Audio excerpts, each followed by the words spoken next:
busting fish heads, I'd call it. Ooh, man, yeah.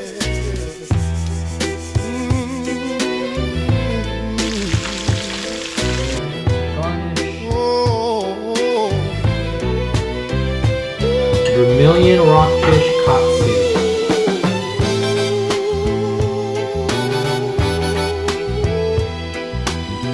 I would say good job, babe, but this was pretty much all me. This is the first meal I've made you, a proper meal I made you since we've been married. What? Hey, about time. Look at that.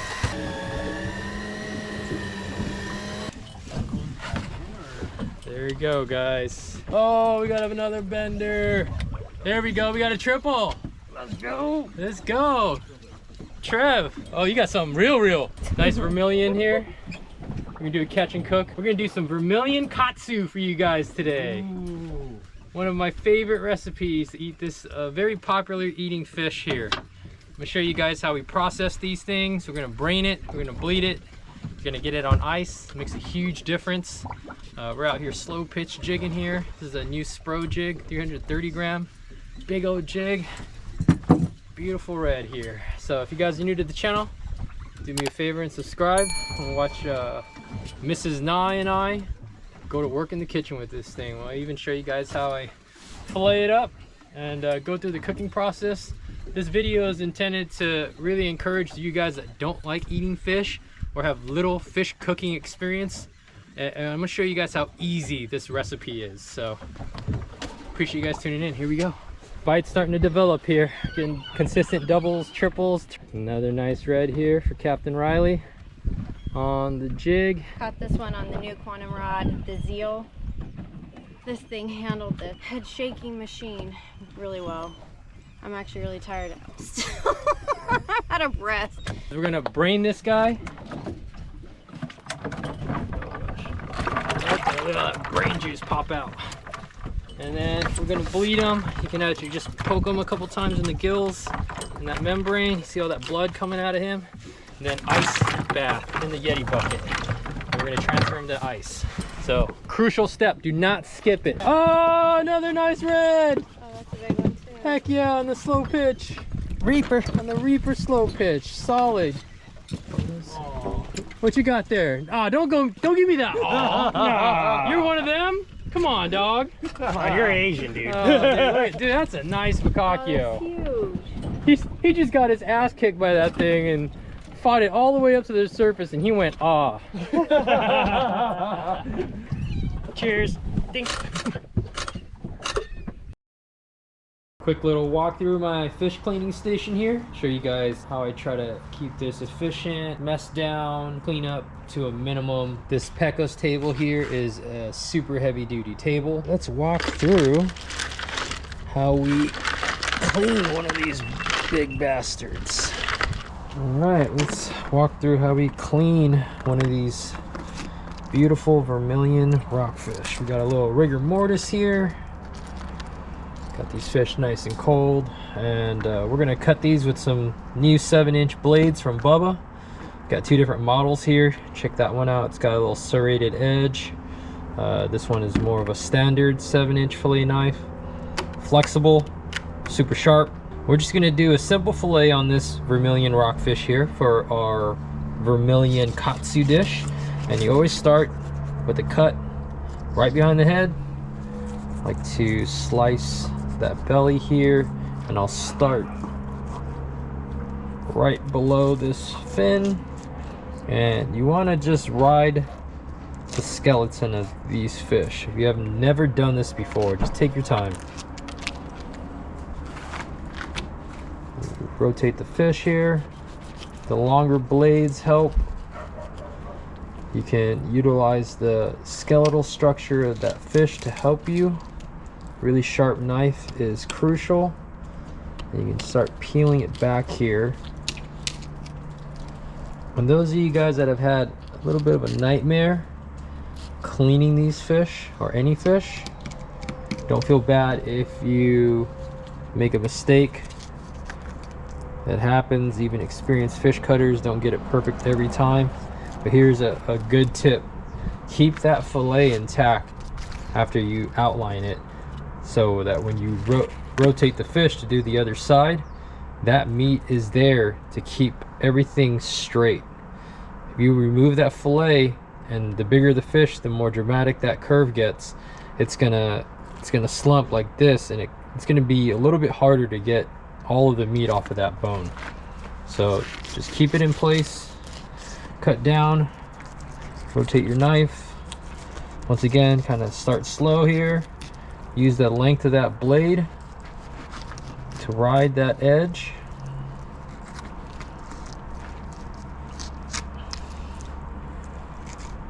And then push through.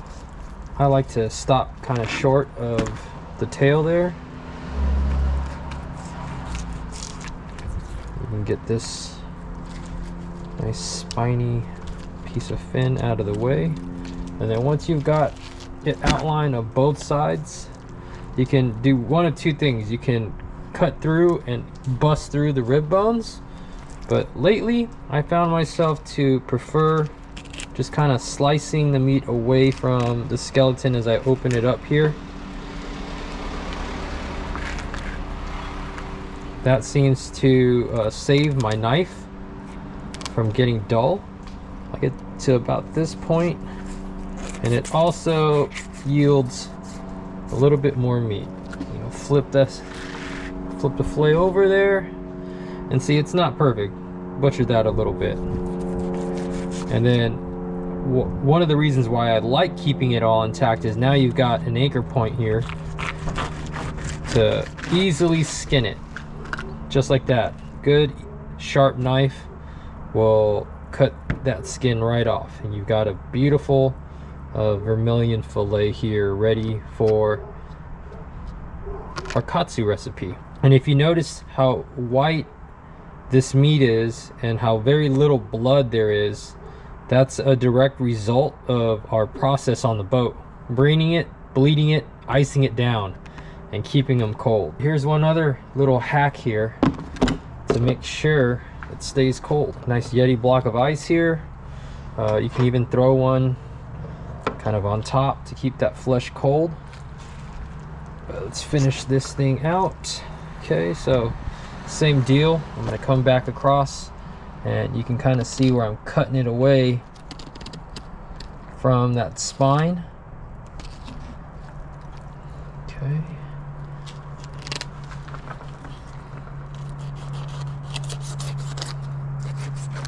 And just like that. I'm not busting through the rib bones like I've done with countless tens of thousands of fish prior. Keeping that fillet still attached to the body, which now I can use as an anchor point. And then I'm just gonna easily glide that bubba blade across. You can see there I missed a little piece of skin. No big deal. Trim that off. That'll go in the waste bucket.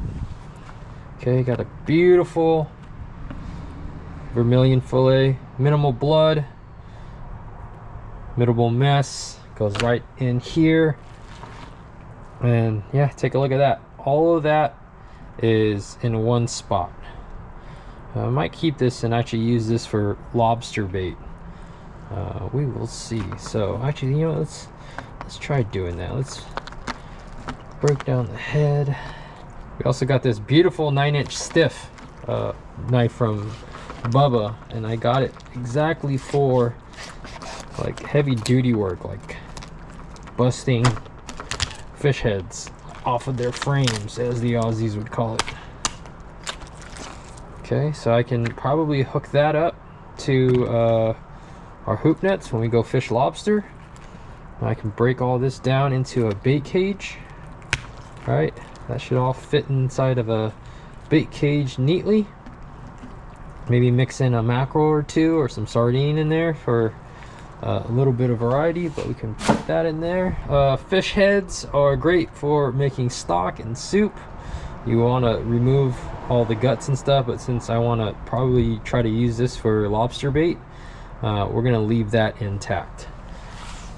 All right, I'm gonna save you guys the boredom of me processing the rest of these vermilions, but we'll get in the kitchen next.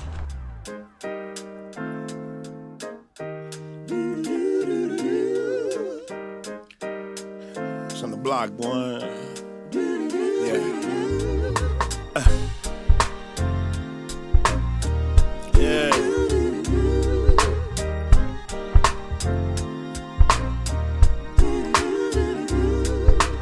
On my block. On my block. On my block. With my beautiful wife, Riley and I. And today we're gonna do a fun little easy catch and cook segment for you guys.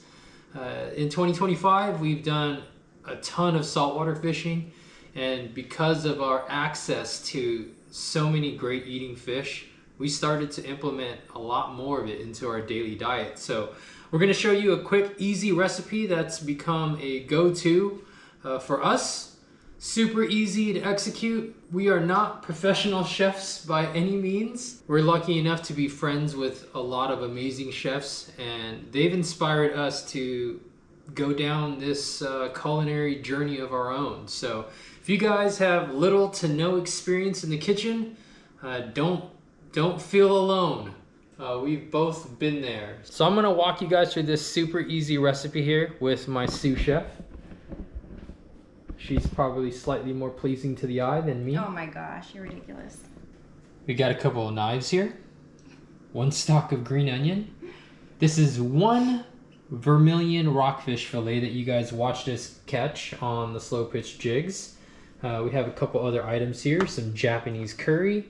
We've got a couple of options for panko. Some really simple seasonings. We've got some Himalayan salt, some garlic salt, some slap ya mama, and some black pepper.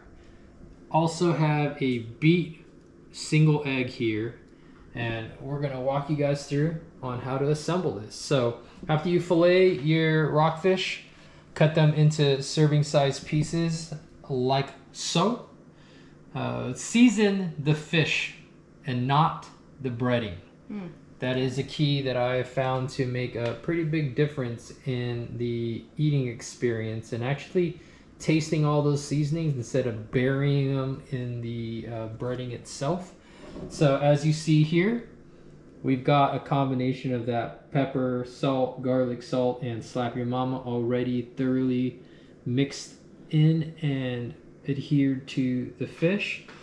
Now all we're gonna do is take your choice of panko. Now what are you feeling like? Standard panko or the sriracha panko? I would prefer the sriracha. Okay. So let's do that one. Okay. So we're gonna pour that in the bowl. Yep, we're just gonna pour that into the mixing bowl here. There you go. Gonna take it, shake it around here, grab a piece of fillet. Okay, you're gonna dip it in the egg wash and coat both sides. Nothing has been added to that egg wash. It's just a single egg beat with a fork. Okay, yep, trip off the excess, and there you go. Now you can manually apply it like that, or use the lid. Shake, shake, shake. Shake and bake. That's it, look at that. Okay, nice and even coating here. Right, And then you're gonna shake off the excess, just like that. And then we can avoid cross-contamination here by moving that smaller cutting board slightly out of the way and just lay it down. There you rinse go. and repeat. That's it.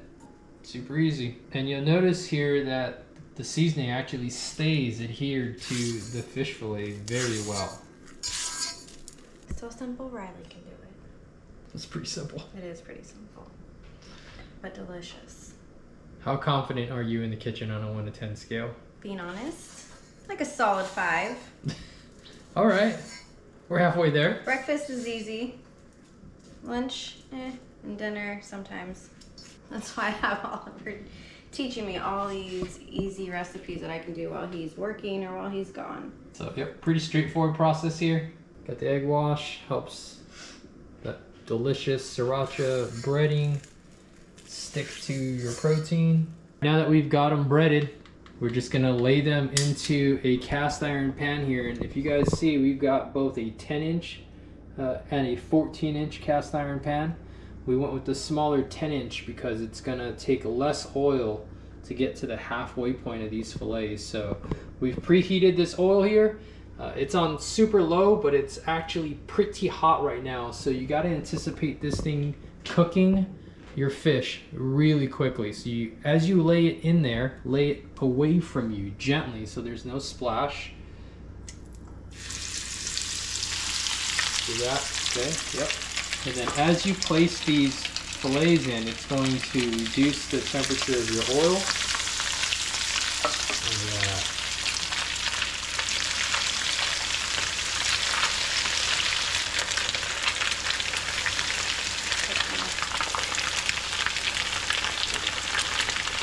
Awesome.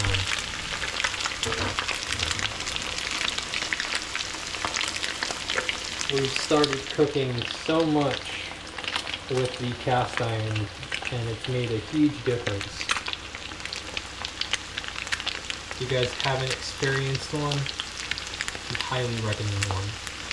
The nice thing about the Yeti series is they come in an 8-inch, 10-inch, a 12, and then even this big old 14. So if you're hosting bigger parties and having to cook more volume, there is the size for you. So we're going to probably flip that first one. So for those who are kind of new to this, they're looking for that white to pretty much appear halfway through and then flip it? Or how would you say to rate it, to flip? We're looking for a golden brown, so that's slightly more than golden Ooh, I brown. have to flip it then? Yes. There you go. That one's looking better. So that's a product of us preheating that oil. But as you see, as she's starting to turn them, those last two look about right. That one's about perfect there. So really quick. Yeah, it's going to happen very fast. So we're not watching the fish turn different colors? No. Oh. Yeah, that's pretty good.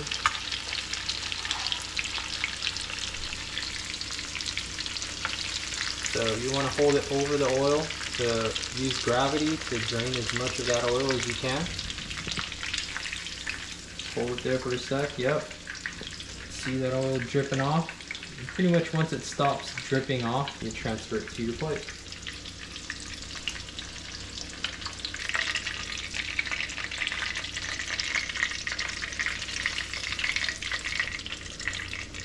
That was literally so fast. How easy was that? So easy. I could do that. Maybe. Here. So you see here, these are the first couple pieces. That tells me our oil is a little hot. But the last three look good. What oil are we putting in? We are using a canola oil. It's got a little bit higher smoking point. Therefore it won't burn as easily as, let's say, an olive oil. So peanut oil works really good too. You can't really do this with butter, but canola oil works well. We've used vegetable oil in a pinch. And if I had a choice, I would probably pick the peanut oil, but we don't have any. So we're working with what we got. We're gonna let that rest for a few minutes and we're gonna prep our bed of rice. We're gonna take a single stalk of green onion here and prep that as kind of a garnish over the rice. Cut off the stem. And then we're just going to slice this bad boy.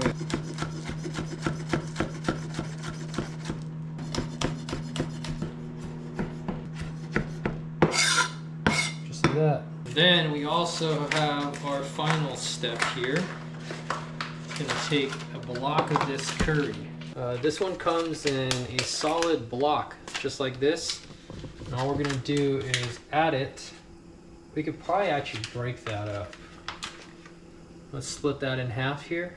We're gonna add it to this pot of water and then just slowly mix that in till we get the consistency and the flavor that we want. And after this block dissolves here, we're gonna let it simmer for 10-12 minutes. Well, since Riley's really good at stirring the pot, she's taking over here. And you're looking to just break up that solid block of curry dissolve, and then keep it on low heat, and we're just gonna simmer away more of that water until we get that consistency that we want. And you're looking for a gravy-like consistency, so it sticks to the fish and imparts all that delicious Japanese curry flavor. All right, Fifey, how's that smell? Curry is done, fish is cooked, onions are chopped. Now we are assembling. Taking a couple pieces for Riley's plate, hit it with some garnish, a green onion, and then finally the curry sauce.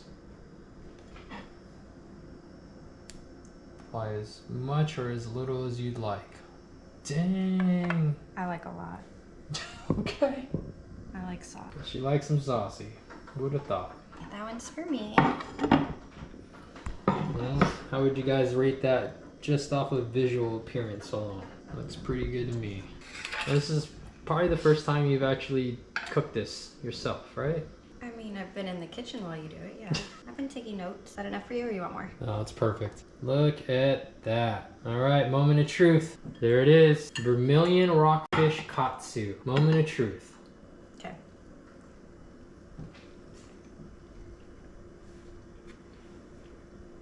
I would say good job, babe, but this was pretty much all me. Valid. This is so good. Yeah, this is like, it's perfect to me because it's not too fishy. Interesting. So I know we eat a lot of fish. We eat a lot of seafoods. And anything that's too fishy or overwhelming to me, I'm not pleased with it. So this is perfect. This is my favorite choice to do this type of catch and cook with. And as you can tell, it's just soft, flaky. You really don't even need a fork, but Oliver made me use one. It's perfect. Love it. All right, guys, there you have it. You wanna try it? She killed it. I think this is the first meal I've made you, a proper meal I made you since we've been married. What? I know, I suck. High five. Wife of the year. Oh my gosh. All right. How did she do? What's your true, honest opinion? That fish is pretty much cooked perfectly. It's got a nice crunch from the panko breading. It's got a nice slight heat to it because of the sriracha panko. You nailed the curry. It's not too runny. It's not too thick. Adds just a perfect amount of flavor here.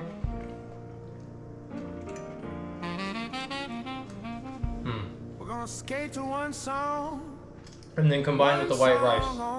Perfect. If you guys want to try this at home, we'll have all of the ingredients in the description below. And most importantly, if you guys want to come out and catch your own fish like these big vermilions and have a ton of fun doing it, especially with the jigging tackle, give us a shout all over at bigbassdreams.com or give us a call 844-347 4223. That's 844-FISH-BBD. We appreciate you guys watching these videos. Hit us with a comment. The likes, the shares, all of that stuff really matters. It seems like the channel's been kind of shadow banned lately.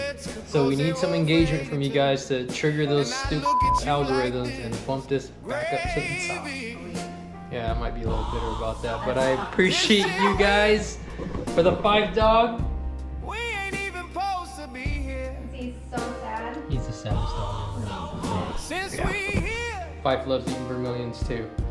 We appreciate you guys checking this out and tuning in. Until the next episode, this is Oliver Nye and Riley Nye signing out. First time we used that. Jordan, game 6, got a broke clock. Rollies that don't tick tock. Audemars that's losing time, hitting pine. And those of you guys that picked up on the fact that we are newlyweds and want to contribute to our wedding registry, we'll have that link at the bottom of the description as well. So appreciate all the friends and family and all the viewers that have been reaching out and asking what they can do for us. We're in a new home. That's actually from trying to learn to cook.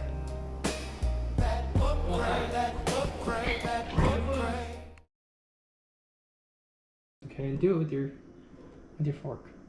You just said use no fork. No, why do you think I brought him here? I said, do we do forks? And you said, no, we're gonna do it right here like this. And I said, okay. All right, do that all over again. Okay, baby. Oh.